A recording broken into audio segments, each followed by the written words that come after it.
Dobar dan, dobri ljudi. Došle su na red i lovačke šnicle. Neki ih prave sa pivom, pa kao pivske šnicle. Ako dodaš malo belog vina, onda su to lovačke šnicle. Uglavnom, znači, za mene je to isti recept. Sad ajde. Svako ima nešto svoje. Uzmu šnicle, izlupaju ih čekićem, onim tučkom, uzmu im dušu, isklofaju ih, znači, i onda kažu sad ćemo mi te šnicle da dinstamo jedno sat i po vremena. Znači, ljudi, prase se ispeče za 4-5 sati od 20-22 kg, a ne par šnicli. Znači, nema potrebe uopšte, znači, ništa da se lupa, po meni nema potrebe. Znači, ja ovde imam, Nataša voli ovaj svinjski kare, medaljone, imam 2 ovde i imam ovde teletinu, ja volim teletinu. Znači, kako ja pripremam, ja pospem so, znači sa obe strane i biber. Znači evo posućemo so i biber sa jedne i druge strane. Malo premazati, ovako rukom preći što bi rekli. Okrenuti drugu stranu. Ja šnicle ne klofam. Zato što će one stvarno da se krčkaju sat i po vremena. Za sat i po vremena skuo bi magarca. Znači prvo što ja radim, uzmem senf. Znači, namazat ću sa senfom šnicle s jedne i s druge strane pre nego što ih pređem sa brašnom. Znači, prvo ću senf, ostavit ću ih malo da odstoje na ovom tanjiru, što bi rekli da se izmariniraju. I onda ću tek da ih pređem sa brašnom pre samog prženja ili termičke obrade, kako god hoćete. Znači, što se mene tiče, to je to. Sada, odavde, bukvalno idemo na jedan tanjir, ovako sve da odložimo i ove medaljone i ovo je malo ovako sa strane, i ovu teletinu i pustimo da sve to odmori 10 minuta.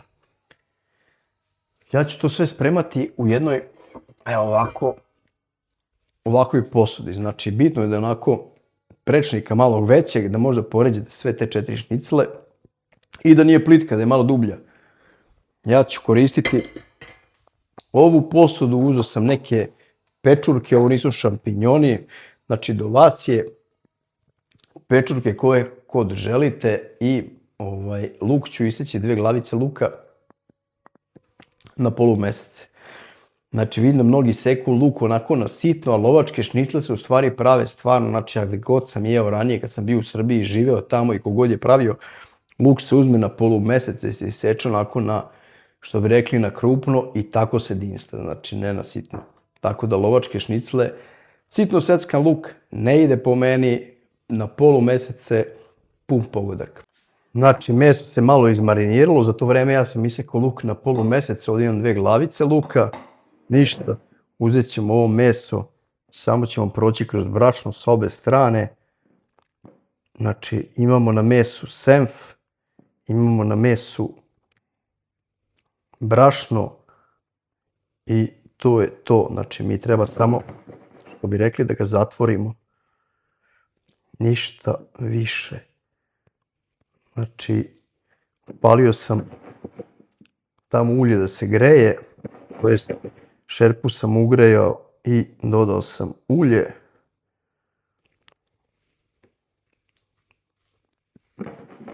Propržit ćemo to meso kratko.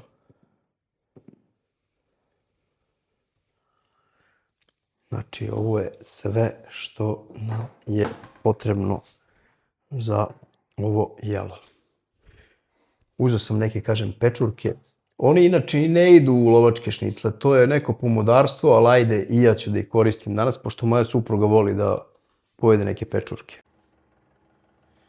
Ništa, zapeći ćemo ih sa obe strane, tako ćemo i neko poređati. Verovatno će stati bez nekog većeg problema, pošto ih nismo, što bi rekli, isklofali. Da malo snimam iz ovog ugla dok se meso tamo što bi rekli, da se zatvori. Iseću ove pečurke onako na krupno. Nema potrebe da budu sitne. Jedino ako volite pa možete ih iseći na sitnije. Znači ovdje imamo nekih 250 grama. Za nas dvoje to je i više nego dovoljno. Ništa, okrećemo se mesu. Bitno je da uvati dobro i s jedne i s druge strane.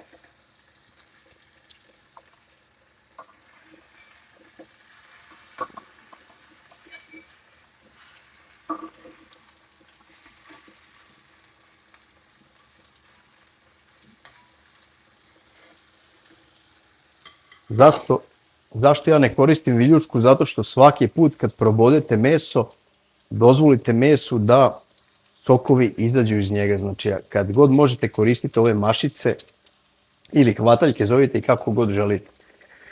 Znači prvo ćemo meso da zatvorimo s jedne i s druge strane i onda dinstamo luk. Ali pre nego što dinstamo luk, ja ću dodati belo vino, pošto želim da skinem sve ove ukuse dole koji su se zalepili za šerpu ili tigalj, nazovite to kako god želite, pa se vraćamo nazad.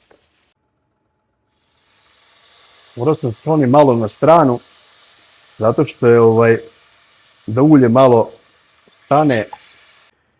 Volim da deglaziram prvo ovako šerpu i sklonim naravno sa dna ako su ostali onako panirani komadi, skinem ih sa kašikom i sklonim ih i onda pustim da vino odradi svoje. Da skine ove sve ukuse koji su dole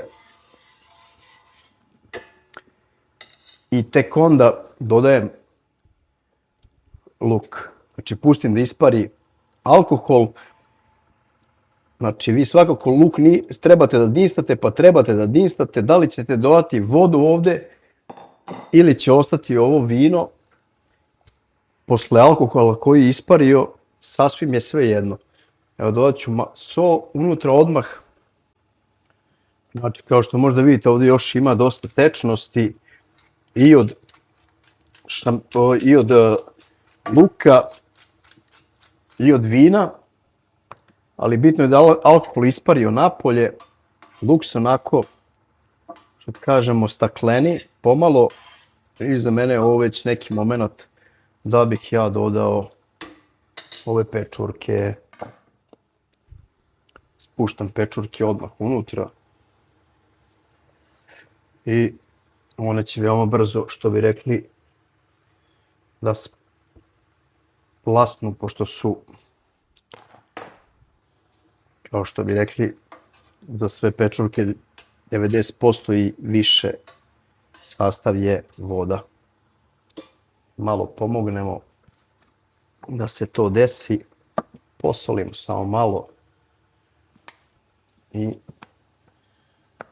pomoći ćemo pečurkama da se oslobode vode. Ništa, dinstamo ovo zajedno otlopljeno ovako sada dok pečurke ne pušte svoju vodu i kad to sve uvri, onda spuštamo meso. Pre nego što spustimo meso, ispucat ću 2 čena luka i za kratko promešati možda 10-20 sekundi. Da nam ne bi zagoreo, spuštamo meso i nalivamo bujon. Neko kaže bujon, nešto sam skoro gledao kao mora biti bistra supa. Ne znam zašto mora biti bistra supa, zato što kad ovo jelo spremite, ne postoji teoretska šansa da vam ovo bude bistro. A ovo ide dobro, znači ovo je moment, ja sam ovdje stavio 2 čena luka, možete 1, možete iseckati, možete ovako kao ja ispucati sa ovim, kako se zove, pištolj za čenove. Do vas je. Znači sad ćemo kratko promešati. Od momenta kad ubacimo luk nećemo dugo ovo peći i dinstati. Vodu smo izgubili, vidite da nije ostalo mnogo ovdje. To nam je i bio cilj. Sputit ćemo meso i zalit ćemo sa... Ništa, ja spuštam sada ovo meso unutra i zalit ćemo sa bujonom. Spustimo ove 2 komada teletine I ja sam napravio neki juneći bujon. I ništa, to je to. Ovdje nam se meso polako krčka. Potrebno je s vremena na vreme prođite ispod mesa. Ja sam ga pre par minuta okrenuo svakako. Sada neću. Prođite ispod njega da vam se slučajno brašno ne bi zalepilo negde. Mislim, krčka se to sve lagano, nije to na jakoj vatri. Ali kad prođete kašikom ispod, ako ostavite da zapne, kad izvodite kašiku, ostaće vam brašno na kašici, tako da ne sekirajte, samo prođite ovako lagano ispod jedne, druge, treće šnicle gde stoje, četvrte i samo pustite to, znači ovo po meni ide perfekt, lagano. Ovdje sam isekao krompire, upalio sam vatru, pravimo pire krompir, poslužit ćemo s pireom. Ako mene pitate, drugari, moje lovačke šnicle su gotove. Ajmo da poslužimo. A to je klasika, znači nema tu šta, znači pire, znači ko kako voli. Ja zaista volim sa pireom da ih jedem i poslužit ću ih danas tako. Ovo je moj komad.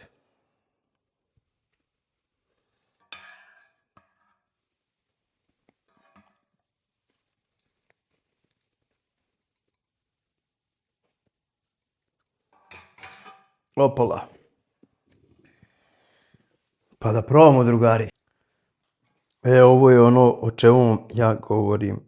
Kad uzmete meso koje je bilo sat vremena na sporom kuvanju, znači, bukvalno vi samo treba da uradite, evo.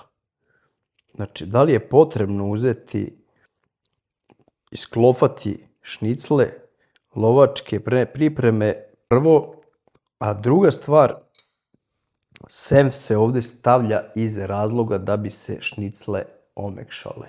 Znači, ovo je po meni jedna, pa da kažem, perfekcija kako treba da izgleda lovačka šnicla. Što se mene lično tiče, lovačka šnicla, što bi rekli mi u Vojvodini, ili dobar komad hleba, ovdje ga nemamo, u Belgiji imamo neki baget, znači što bi rekli hleb i pire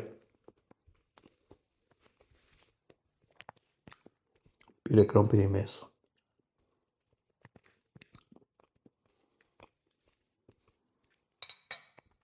Da budem iskren, ovo su za mene lovačke šnicle. Da, ovo. Vraćaju me detinjstvo, zaista. Tako da ljudi, ako vam se sviđa tako ja to radim, zapratite moj YouTube kanal, pardon, Dalibor Soul Food.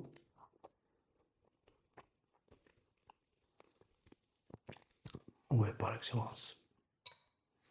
Vidimo se. Pozdrav.